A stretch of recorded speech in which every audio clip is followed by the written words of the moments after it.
तो वेलकम, आप सभी का स्वागत है। आप देख रहे हैं द पब्लिश मिरर। चुनावी माहौल है और चुनावी यात्रा भी हमारी चल रही है और लगातार ग्राउंड से तमाम द पब्लिश के जो कॉरेस्पोंडेंट हैं, रिपोर्टर हैं, वो आपको अपडेट जो है वो ग्राउंड से दे रहे हैं। और चुनावी सफर के बीच आज हम पहुंचे हैं डिस्ट्रिक्ट राजौरी के अंदर। राजौरी की कुल 5 विधानसभा क्षेत्र हैं, यानी 5 सीटें हैं और 5 सीटों पर घमासान मचा हुआ है। घमासान मैं इसलिए कह रहा हूं कि चुनावी घमासान, हर कोई नेता अपना दमखम दिखा रहा है, अपनी काफी जोर लगा रहा है कि किस तरीके से जो है इस चुनाव में बेस्ट से बेस्ट प्रदर्शन किया जा सके। और ये तमाम मुद्दों को लेकर हमने सोचा कि कॉफी पर जो है वो एक चर्चा हो जाए। हमारे पत्रकार साथी हैं, क्योंकि हमारे जो पत्रकार साथी हैं वो बाखूबी बड़ा डीपली जो है इन चीजों को ऑब्जर्व करते हैं, उन तमाम नेताओं की एक्टिविटीज को करते हैं और क्या कुछ चुनावी माहौल है, जनता के क्या मुद्दे हैं, क्या कुछ है।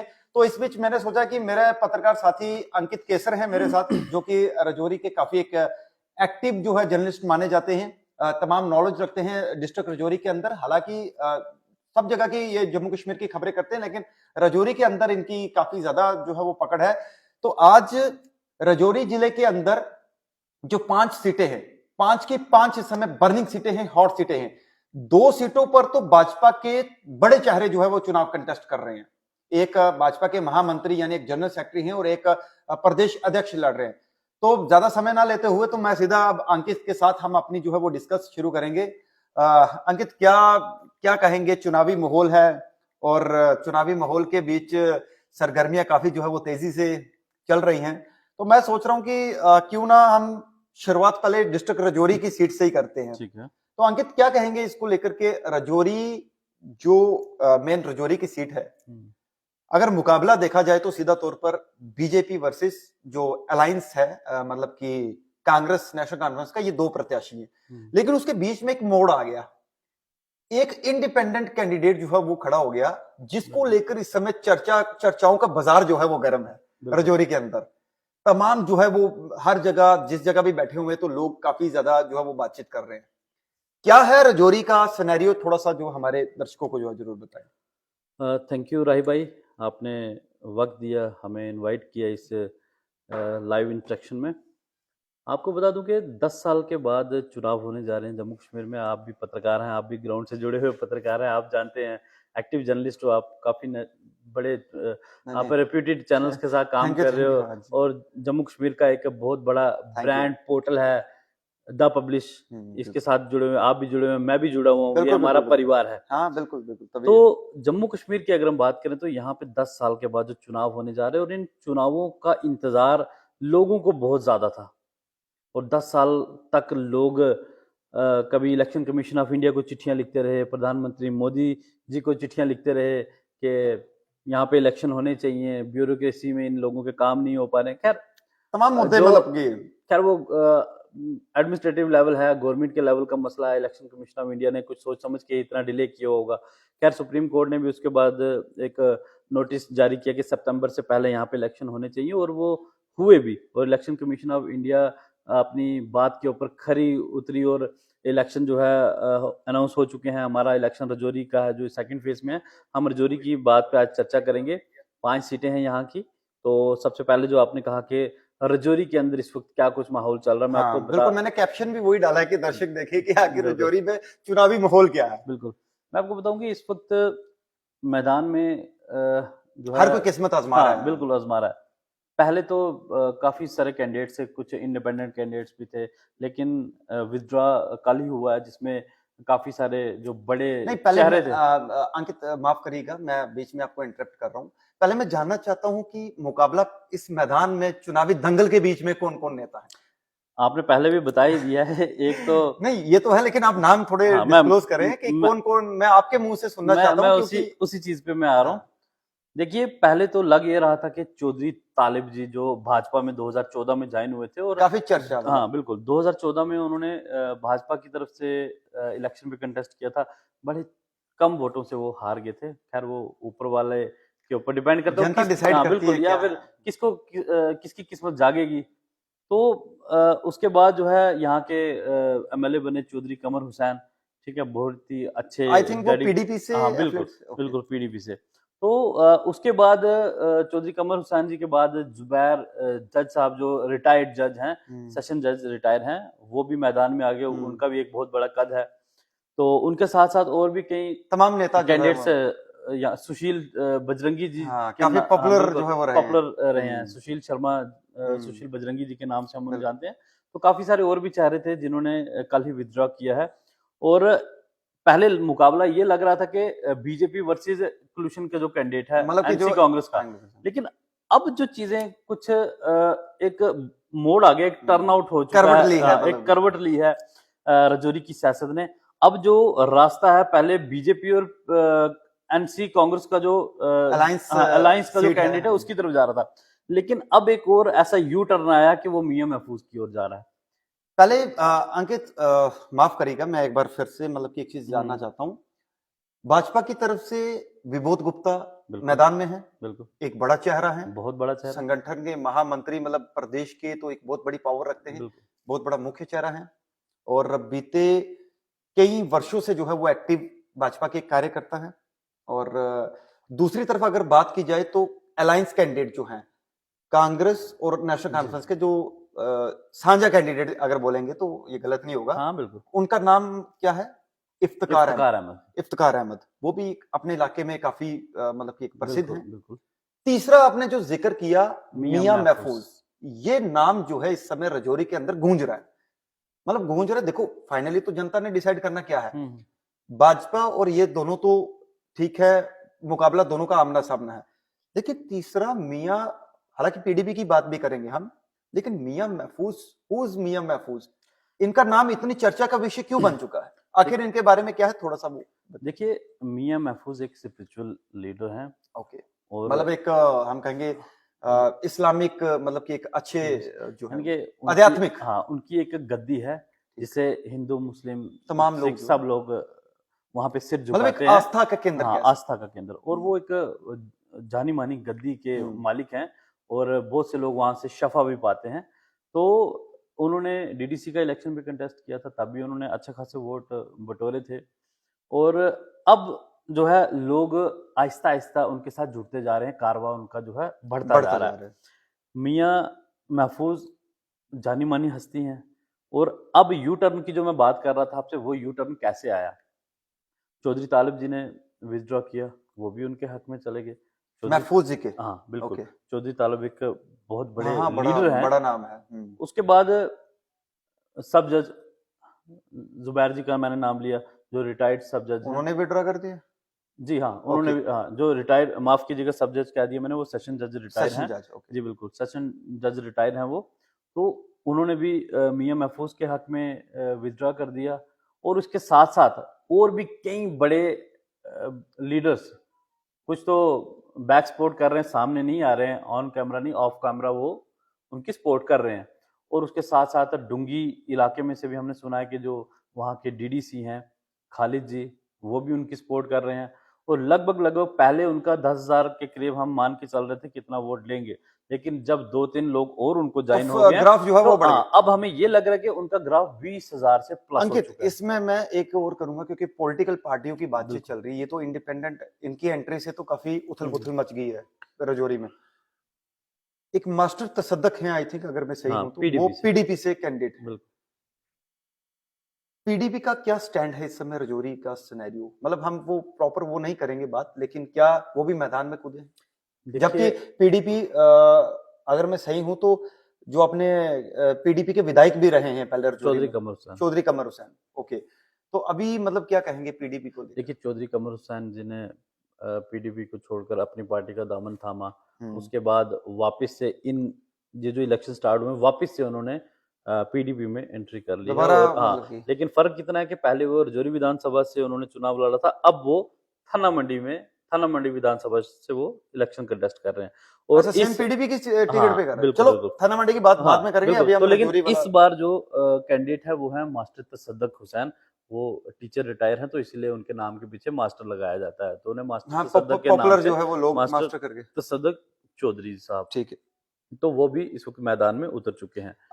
अब कुल मिला के जो रजौरी की सियासत है, जहां तक मैं आपसे समझ पाया हूं, ये कहना गलत नहीं होगा कि अब मुकाबला त्रिकोण में है त्रिकोण में है ना? ट्रायंगुलर ट्राई मुकाबला मतलब कि जो है वो बन है, चुका है। मतलब कि त्रिकोण जो में इसलिए जो क्योंकि सुई की जो जो माफ कीजिएगा, जो घड़ी है उसकी सुइयां जो है वो इस समय गु- बीजेपी और एनसी कांग्रेस का जो कैंडिडेट है और इफ्तिकार, तीसरी उसके मियां साथ साथ महफूज, मियां महफूज के ऊपर भी आ रही है। मतलब वही कह रहा हूं ना, हाँ, त्रिकोणी अब फाइट हो बिल्कुल गई है। अब ये नहीं कह सकते कि बीजेपी वर्सेस अलायंस, ये भी कह सकते कि जब इंडिपेंडेंट की एंट्री होती है तो ये त्रिकोणी मुकाबला हो गया है। देखिए एनसी कांग्रेस का जो एक अलायंस हुआ है, कैंडिडेट, उसका हाँ। जो कैंडिडेट है यहाँ पे इफ्तिकार अहमद, वो भी एक अच्छा मांझा हुआ लीडर है, एक बड़े कद का वो लीडर है। मतलब अच्छी पकड़ रखते हाँ हैं। बिल्कुल, वो एआईसीसी के मेंबर भी हैं, उसके साथ अच्छा, साथ जनरल सेक्रेटरी भी हैं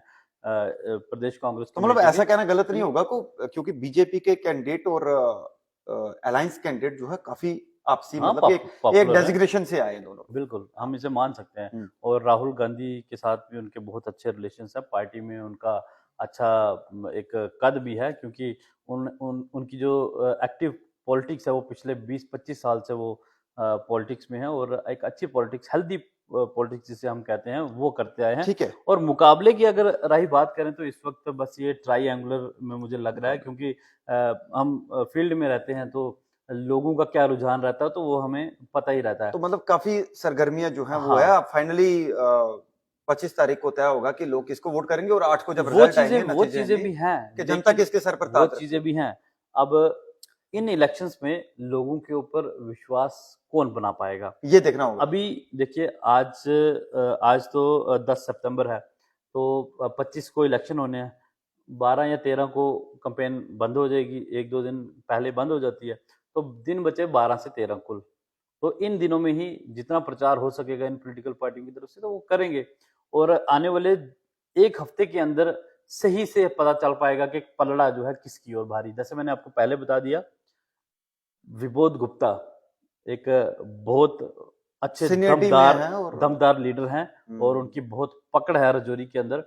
हिंदू मुस्लिम सिख अच्छे ऑल, उनके वोटर्स भी हैं, और उनका उन्होंने जब वो बतौर एमएलसी थे बहुत अच्छे काम किए उन्होंने, मतलब लोग चाहते हैं यानी कि उनको। हर एक कम्युनिटी को उन्होंने ठीक है जो है रिप्रेजेंट किया है, हर एक का अंकित, काम किया है। अंकित अब ये बात होगी रजौरी की, जी, क्योंकि रजौरी हेडक्वार्टर की बात बिल्कुल। करें तो ये हो गया वहां का मतलब सिनेरियो। कि रजौरी में टक्कर बहुत ज्यादा है, बहुत ज्यादा, दो पॉलिटिकल पार्टीज के बीच में, और एक इंडिपेंडेंट कैंडिडेट्स, नहीं ये सही है। एक इंडिपेंडेंट कैंडिडेट ठीक टक्कर है, दे सकता है। ये आ गई रजौरी की बात। बिल्कुल, रजौरी के साथ ही अब हम, क्योंकि भाजपा के दो, जैसे मैंने अपने स्टार्टिंग में कहा कि दो बड़े चेहरे जो हैं, बिल्कुल, बड़ी डेजिग्नेशन के लोग जो है चुनाव डिस्ट्रिक्ट रजौरी के अंदर कंटेस्ट कर रहे हैं। अब मैं सीधा आपको ले चलूंगा कहां पर, नौशहरा विधानसभा। हालांकि नौशहरा विधानसभा 2014 की अगर बात करें तो तब कालाकोट, सुंदरबनी और नौशहरा एक विधानसभा क्षेत्र बिल्कुल, था। बिल्कुल, अब उसे डिलिमिटेशन के बाद उसके दो वो कर दिए, मतलब नौशहरा को अलग कर दिए, कालाकोट और सुंदरबनी को सुंदरबनी को आपस में अलग मिला कर दिया। दिया गया।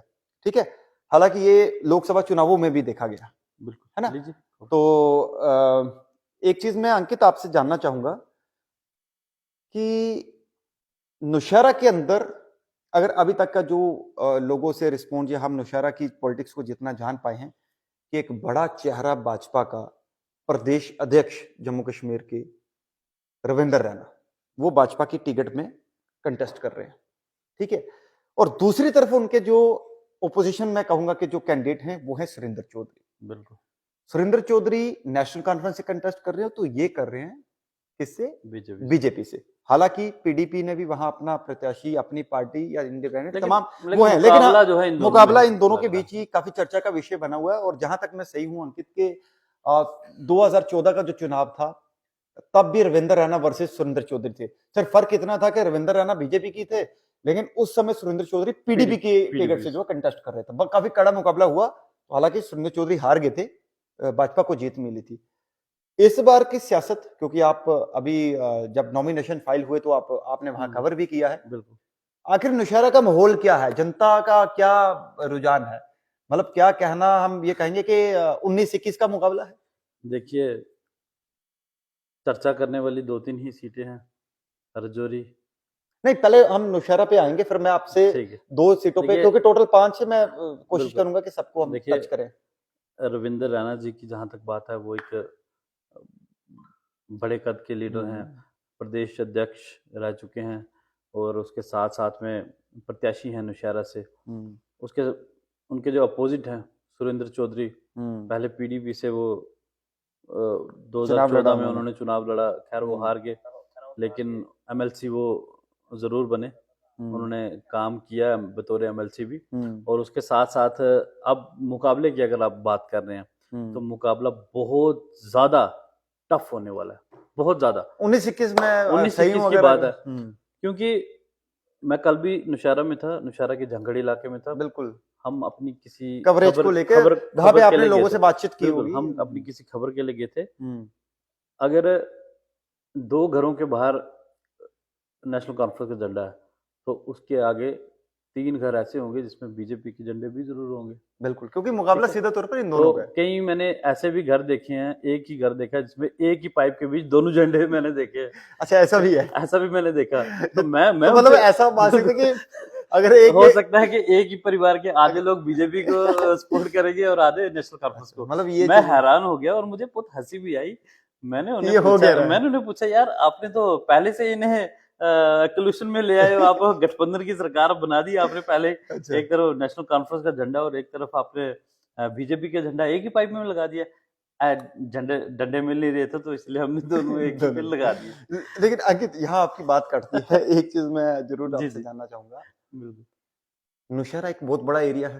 हिंदू कम्युनिटी की बात करें, मुस्लिम कम्युनिटी की बात करें, तो तमाम सिख कम्युनिटी सारे वहां पर जो है वो लोग वहां पे रहते हैं। बिल्कुल। सुरेंद्र चौधरी तो अपना जो दमखम दिखाएंगे, उनको लगता है जो उनकी जट बिरादरी है वो भी काफी बड़ी संख्या में है, बाकी अदर्स लोग भी हैं। तो रविंद्र रैना भी हालांकि वहां से जीते हुए हैं, तो उनका भी अच्छा खासा मतलब कि वहां पे पकड़ होगी। लेकिन एक वोट है एससी वोट, वो एक काफी संख्या में बहुत बड़ा वोट है। वो वोट भी आखिर उनकी भी कई डिमांड्स रहती हैं, क्योंकि जो भी कोई नेता चुनता है तो नेताओं से तो आमना सामना वो रहता है। तो आप वहां पर लोगों के बीच में गए, क्या कुछ लोगों के बेसिक मुद्दे हैं जिन मुद्दों को लेकर लोग चुनाव जो है वो करना चाहते हैं, चुनाव पर अपना मतदान जो है वो करेंगे? मैं ये नहीं पूछूंगा कि किसको वोट देंगे, ऐसा नहीं है, लेकिन इतना जरूर पूछूंगा कि लोगों के बेसिक मुद्दे क्या है। देखिए राई, आप भी जर्नलिज्म की फील्ड से हैं, आप भी रोज इन चीज़ों का सामना करते हो, हम भी करते हैं। मुद्दे कुछ बड़े नहीं है लोगों के। नौशहरा की बात कर रहा हूँ। नौशहरा की बात कर रहा हूँ। देखिए, कल ही मैंने स्टोरी की है, कल भी लोगों ने कहा कि आज भी हमारे बंकर पूरे हम लोगों को नहीं मिल पाए। पाकिस्तान है, उसका क्या पता है कब वो शेलिंग स्टार्ट कर दे। लोगों को बचने के लिए बंकर ही हैं। जिन लोगों के बंकर बन के तैयार भी हो चुके हैं और वो बंकर भी जो है अभी भी उनमें बहुत सी कमियां हैं। ठीक है, सिर्फ उनके ऊपर लंटर पड़ गया, छत तो पड़ गई, लेकिन अभी भी ना लाइट है उसके अंदर, ना पानी की कोई फैसिलिटी, ना उसके अंदर बाथरूम है। तो उसके साथ साथ मैं बताऊं, नेक्स्ट आप पूछे, पहले मैं अपनी बात को कंप्लीट करता हूं। मैं यही कह रहा हूं कि ये मान के चलें कि मूलभूत जो बेसिक नीड्स हैं वो उनसे लोग वंचित हैं। वंचित है लोगों को आज भी पानी लाने के लिए जो है कई किलोमीटर पैदल जाना पड़ता है। जो महिलाएं, जो हमारी माता बहनें, हमारी बच्चियां, ठीक है, मतलब ये मुद्दे हैं वहां के लोगों, सिर के ऊपर पानी रख कर बड़े बड़े बर्तन रखते हैं सिर में, और हमारी माता बहनों के बाल तक यहाँ से सिर से उतर चुके हैं। इस कदर की हालत जो है आज भी हमें दिखाई दे रही है। और उसके साथ साथ बहुत से ऐसे इलाके हैं जहाँ पे पोल्स नहीं है बिजली के, और लोगों ने पेड़ों के ऊपर तारें बांधी हुई हैं। लोगों के हेल्थ इश्यूज बहुत ज़्यादा है वहाँ पे। हॉस्पिटल्स नहीं है, डिस्पेंसरीज नहीं है, जहाँ पे डिस्पेंसरीज है वहाँ पे डॉक्टर नहीं है, जहाँ पे स्कूल है वहाँ टीचर नहीं है, जहाँ टीचर है वहाँ पे बिल्डिंग नहीं है। तो ये मान के चलेंगे ये आज भी बेसिक सहूलियात से लोग वंचित है। हाँ, हालांकि सरकार ने बहुत काम किए हैं, जो सरकार के स्कीम्स, कुछ योजनाओं के लाभ मिले हैं लोगों को। जो योजनाएं बीजेपी गवर्नमेंट ने लॉन्च की हैं, बेहतरीन की हैं, यानी कुछ हद तक फायदा कुछ हद तक फायदा लोगों को मिला है। लेकिन लोग आज भी, जैसे आयुष्मान कार्ड आप ले लीजिएगा, ठीक है, उसके बाद जो किसानों को जो लाभ मिलता है उससे खुश हैं, जो चीजें हैं वो हम बताएंगे। ठीक है। ठीक है, हम किसी हाँ, बिल्कुल, बिल्कुल। पार्टी के ये साथ हम चुनाव पे एफिलिएटेड नहीं चर्चा है। है, तो ठीक है, डीपली जो आप ग्राउंड में ना लोगों से बातचीत की है या हम देखा ना है? तो कांग्रेस को हाँ, समर्थन करते हैं, बिल्कुल, ना बिल्कुल। बीजेपी को, ना पीडीपी, हम न्यूट्रल हमने चल करनी रहे हैं। है पब्लिक ठीक है, इंटरेस्ट की बात। तो जो लोग हमें बताते हैं हम वो चीजें हुँ, बता रहे हैं आपको। तो ये कुछ बेसिक चीजें हैं जो लोगों को आज भी नहीं दस्तयाब हो रही। हुँ। आज भी हम एक गांव में थे, संकारी गांव है, वहां पे हम स्टोरी कर रहे थे और वहां पे भी एक नौजवान की मौत हो गई। वो स्टोरी आपने भी की थी, याद ड्यू होगा आपको। ड्यू टू मतलब कि हेल्थ फैसिलिटी उस लेवल की ना होने ना के, मिलना। लोगों ने डिस्पेंसरी की डिमांड बिल्कुल। की। चलो उस पे अंकित आएंगे, हम नौशहरा पे चर्चा कर रहे हैं। तो फाइनली मैं ये मान के चलूं कि नौशहरा विधानसभा क्षेत्र में एक तो मुकाबला 19-21 है, बिल्कुल। कड़ा होने वाला है। सुरेंद्र चौधरी भी वहां पर अपना जो है वो ताल ठोकते हैं और रविंद्र रैना भी अपनी ताल ठोकते हैं। मतलब दोनों के बीच में बिल्कुल। कड़ा मुकाबला है। 2014 के बिहार पर देखा जाए तो तब भी कड़ा था और आज भी आज भी। कड़ा है। ठीक है, वहां पर लोगों की ये बेसिक नीड्स जो आपने बताई है कि ये सारा कुछ रहने वाला है। अब हम 2 सीटों की ऐसी बात करेंगे अपना अंकित, जो काफी इंटरेस्टिंग है। हालांकि ये भी है, तो सारी सीटें इंटरेस्टिंग है राजौरी की, बिल्कुल। लेकिन 2 इंटरेस्टिंग कि जहां मामा भांजा टक्कर रहे हैं, और एक तरफ चाचा चाचा भतीजा। भतीजा टक्कर रहे हैं। बिल्कुल। मतलब ये हमारे दर्शकों के लिए बिल्कुल। बड़ा एक खास होगा कि ये मतलब कि पहली बार ऐसा लोग सोचेंगे कि चाचा भतीजा एक सीट पे, दूसरी पे जो है वो मामा भांजा कर रहे हैं। बिल्कुल। तो पहले चाचे भतीजे की बात करते हैं, क्योंकि नौशहरा के साथ ही कालाकोट और जो है वो सुंदरबनी। सुंदरबनी विधानसभा क्षेत्र लगता है। तो वहां का क्या माहौल है जरा, ताकि शॉर्ट में हम टच देखिए कर पाए। देखिए, पहले हम चाचा भतीजा से शुरू हाँ, करेंगे। पहले चाचा भतीजा, क्योंकि उसके बाद फिर हम मामा भांजे पे मामा आएंगे। भांजा की हाँ, ओर वो आएंगे। कौन सी सीट है उसको बाद में करेंगे। फिलहाल बिल्कुल। सुंदरबनी बिल्कुल। कालाकोट की सीट पर चाचा भतीजा दोनों मैदान में है। एक बिल्कुल। चाचा भाजपा से है और भतीजा नेशनल कॉन्फ्रेंस से है, बिल्कुल। अगर मैं सही हूं तो। नहीं, चाचा, हाँ बिल्कुल, हाँ, हाँ। चाचा भाजपा से और अब भतीजा भतीजा जो है नेशनल नेशनल कॉन्फ्रेंस से। कांग्रेस क्या से। क्या सिनेरियो है वो, थोड़ा सा वो भी बताएं। देखिए, वो सीट भी बहुत इंटरेस्टिंग सीट है। मैंने कहा रजौरी के अंदर हर एक विधानसभा क्षेत्र में कुछ ना कुछ अलग देखने को मिल रहा है। लेकिन एक चीज तो आपको बता दूं, जी बोले। लोकसभा के चुनावों में कालाकोट और सुंदरबनी सीट में भाजपा को बहुत ज्यादा वोट मिला है। ये अगर जो मेरी स्टडी, जो जितनी जानकारी मैंने हासिल की लेकिन है, वो लेकिन लोकसभा अभी का हाँ, इलेक्शन था तो राही ये जी, विधानसभा और है। ये विधानसभा का अच्छा, चुनाव क्या है। सिनेरियो वहां पे हाँ, लोगों का बताएं, मतलब सिनेरियो मैं आपको बता दूं कि थोड़ा सा बिल्कुल बिल्कुल इंटरेस्टिंग है। अब बिल्कुल चर्चा लंबी होगी, लेकिन बिल्कुल। डिटेल्ड में दर्शकों देखिए, को पता चले कि आखिर। सबसे पहले मैं आपको बताऊं कि हम्म, जो चाचा भतीजा की जो सियासत है, उनके खून में ही सियासत है। ओके। वो मैं इसीलिए कह रहा हूं क्योंकि जो उनके बुजुर्ग रहे हैं, हम्म, वो जो एक रणधीर खानदानी ठाकुर रणधीर सिंह जी हैं, जो उनके खानदानी सियासत कह सकते हैं। भाई या फिर बाकी के जो मेंबर्स रहे हैं, और जो भतीजे हैं उनके, वो एक ऐसे फैमिली में से हैं जिनकी रग रग में सियासत है। और पॉलिटिकल हाँ बैकग्राउंड। बिल्कुल, और उनके फैमिली के एमएलए भी रह चुके हैं, मंत्री रह चुके हैं, और वहां पे सियासत अब जो है चाचा भतीजा के बीच में आ चुकी है। और बड़ा ही टफ मुकाबला जो है वहां पे देखने को मिलेगा। जो भतीजा है उनका नाम है ठाकुर यशवर्धन सिंह, और जो चाचा है उनका नाम है रणधीर कुमार ठाकुर रणधीर सिंह। ठीक है। ठाकुर रणधीर सिंह। तो मुकाबला बड़ा ही अंकित, टफ होगा। मतलब कि हम ये मान के चलें कि वहां पर Bhajpa versus national national conference, conference. मतलब वही अलायंस जो बिल्कुल, सीटी हुई वो बिल्कुल, शेयरिंग है कांग्रेस और बिल्कुल। उसका, देखिए, इन दोनों के बीच में कड़ा मुकाबला। बाकी सियासत है और डेमोक्रेसी, हाँ, जनता किसे चाहती है क्या, वो तो एक बात का चैप्टर है। हम एक लोकतांत्रिक देश में रहते हैं, और इसमें बाप बेटा हाँ, लड़ सकते हैं, कंटेस्ट कर सकते हैं। और ये तो चाचा भतीजा हैं, ये भी कंटेस्ट कर सकते हैं, मतलब मैदान में दोनों लोग कूदे। बिल्कुल। लेकिन दोनों इस कदर मैदान में कूद चुके हैं कि जैसे जानी दुश्मन होते हैं आपस में, यानी कि उस हिसाब की ये सियासत, अब सियासत है, इसमें तो एक दूसरे को कटाक्ष करते ही हैं लोग। देखो अंकित, सियासत में ना हर कोई ताल ठोकता है। बिल्कुल बिल्कुल। वो तो चाचा भतीजा की ये ताल, तो मतलब वहां पर उस सीट पर हम मान के चलें भाजपा वर्सेस नेशनल कॉन्फ्रेंस का कड़ा मुकाबला है। बिल्कुल, बहुत वहां भी 19-21 होने वाला है, जैसे वहां पे नौशहरा की हमने बात की। बिल्कुल। अब अंकित, ये 3 सीटों पे हमने चर्चा कर ली, राजौरी, नौशहरा और सुंदरबनी कालाकोट। अब थोड़ा मुड़ते हैं, मतलब एक इस तरफ वाला एरिया टच करते हैं।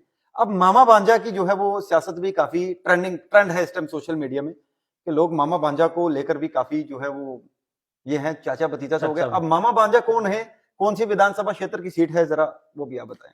देखिए, मामा भांजा की जो सियासत है ये काफी सालों से बड़े ही चर्चा में है। अच्छा, मतलब लंबे अरसे से चल रहे काफी हैं। लंबे अरसे से ये कुछ चलता आया है। और वैसे भी आपको पता ही है कि मामा भांजे की बड़ी दुश्मनी होती है। ये वैसे भी एक कहावत है। एक करैक्टर भी नहीं, है, नहीं, एक कहावत है। करैक्टर भी है और एक हाँ। कहावत भी है कि मामा भांजे मामा की बहुत शकुनी से जो है ये हाँ, चलता आ बिल्कुल, रहा है। बिल्कुल। तो ये बड़ी ही एक अलग सा अलग एक से। इसमें रहता है। तो जहाँ तक बात रही मामा भांजा की जो विधानसभा क्षेत्र है वो है बुद्धल विधानसभा क्षेत्र। तो वहाँ से जो जावेद चौधरी हैं वो भांजा हैं और मामा जी हैं जुल्फ़कार चौधरी। जुल्फ़कार चौधरी जी की मैं बात बताऊँ वो हाँ, एमएलए भी रह चुके हैं। एक बड़ा नाम है, मंत्री बिल्कुल, रहे हैं वो। बिल्कुल और मंत्री कैबिनेट के हाँ, मंत्री रह चुके हैं और कई बड़े विभागों की ज़िम्मेवारी उनके कंधों पर रही है, हुँ। बखूबी उन्होंने निभाई भी लेकिन है। लेकिन अंकित एक चीज़ समझ नहीं आई हुँ। कि जुल्फ़कार चौधरी पहले जो है वो किस पार्टी में थे? अभी तो उन्होंने भाजपा का दामन थाम लिया। देखिए, चौधरी ज़ुल्फ़कार साहब की जहाँ तक मुझे नॉलेज है वो हुँ। नेशनल कॉन्फ्रेंस में भी रहे हैं। हुँ, उसके बाद उन्होंने पीडीपी का दामन थामा है बिल्कुल। और अब उसके बाद पीडीपी के बाद जो है उन्होंने अपनी पार्टी को जॉइन किया, वाइस प्रेज़िडेंट भी रहे हैं और अब अब उसको उन्होंने छोड़ के भाजपा को जॉइन किया है।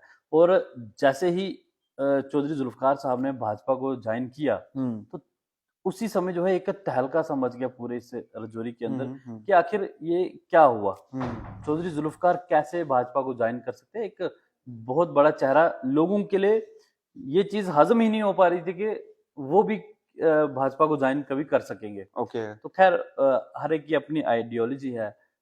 उन्हें शायद अच्छा लगा होगा कि हुँ। भाजपा एक ऐसी गवर्नमेंट है, एक ऐसी सरकार है जो आवाम का काम कर सकती है।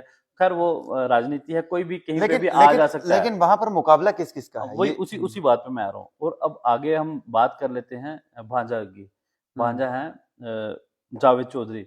जावेद चौधरी ने अपना सफ़र सरपंच से स्टार्ट किया, सरपंच बने, उसके बाद वो बीडीसी बने और बीडीसी के बाद जो है अब वो इस एमएलए के इलेक्शन में जो है वो कूद चुके हैं। बहुत अच्छा फ्लो उनका भी है। अस्सी पकड़ा इलाके में। बिल्कुल, जावेद चौधरी भी लगातार पिछले कई अरसा से जब से वो सरपंच बने और उसके बाद बीडीसी बनने के बाद भी वो उस तरह से काम करते रहे जैसे एक एमएलए काम करता है। और उन्होंने बहुत से ऐतिहासिक काम अपने इलाके में भी किए हैं। बहुत से मॉडल विलेजेस उन्होंने बनाए हैं। मतलब तमाम छोटी-मोटी ढोल-पीट के काम जो छोटी-मोटी है वो सड़कें जो देखो उनसे नेता जो जब जो उनके हाँ, रिप्रेजेंटेटिव बिल्कुल। के जो दायरे में उसके देखिए हैं तो वो जो उनकी पावर थी हुँ। बीडीसी एज़ सरपंच जो वो कर सकते थे वो नहीं, उन्होंने वो किया। अभी पीडीपी से है? नहीं वो नेशनल कॉन्फ्रेंस नेशनल से। कॉन्फ्रेंस से हैं तो वो। मतलब ये मान के चलें कि उस विधानसभा क्षेत्र में उन दोनों का मुकाबला मतलब नेशनल कॉन्फ्रेंस वर्सेस